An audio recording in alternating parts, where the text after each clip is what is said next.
ചെന്നൈ ആൾവാർപേട്ടിൽ പബ്ബിന്റെ മേൽക്കൂര തകർന്നു വീണ് 3 മരണം. നിരവധി ആളുകൾ കുടുങ്ങിക്കിടക്കുകയാണ്. രക്ഷാപ്രവർത്തനം തുടരുന്നു എന്ന വിവരമാണ് ഇപ്പോൾ പുറത്തുവരുന്നത്. മനേഷ് മൂർത്തി വിവരങ്ങളുമായി ചേരുന്നുണ്ട്. മനേഷ്, എന്താണ് സംഭവിച്ചത്? മനേഷ്, റിജിത്ത്, ഇന്ന് രാത്രി 8 മണിയോടെയാണ് ഈ ഒരു അപകടം നടക്കുന്നത്. അത് ആൽവാർപേട്ടിലെ ഷെഗ്മെന്റ് എന്ന് പറയുന്ന പബ്ബിലാണ് അപകടം നടന്നത്.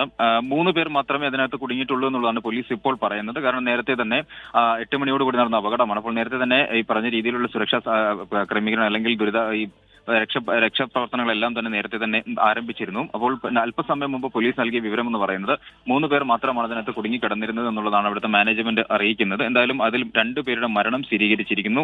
3 പേരുടെ മരണവും സ്ഥിരീകരിച്ചിട്ടുണ്ട്. 2 പേരെ തിരിച്ചറിഞ്ഞിട്ടുണ്ട്. പബ്ബിലെ ജീവനക്കാരും മണിപ്പൂർ സ്വദേശികളുമായ മാക്സ്, ലാലി എന്നിവരാണ് മരിച്ചത്.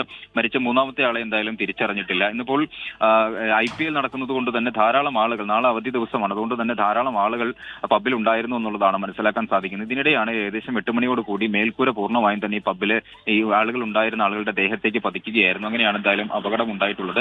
രക്ഷാപ്രവർത്തനം ഇപ്പോൾ അവസാനിപ്പിച്ചിട്ടുണ്ട് എന്നുള്ളതാണ് നമുക്ക് ലഭിക്കുന്ന വിവരങ്ങൾ. അതായത് 3 പേർ മാത്രമാണ് പബ്ബിനകത്ത് കുടുങ്ങിയിരുന്നത്. അത് ഈ അവശിഷ്ടങ്ങൾക്കുള്ളിൽ കുടുങ്ങിയിരുന്നത് 3 പേരാണ്.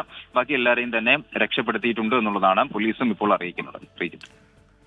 ശരി, മനേഷ് മൂർത്തി അതിന്റെ വിവരങ്ങൾ നൽകുകയായിരുന്നു. ചെന്നൈ ആൾവാർപേട്ടിലാണ് പബ്ബിന്റെ മേൽക്കൂര തകർന്നു വീണ് 3 മരണം ഉണ്ടായത്.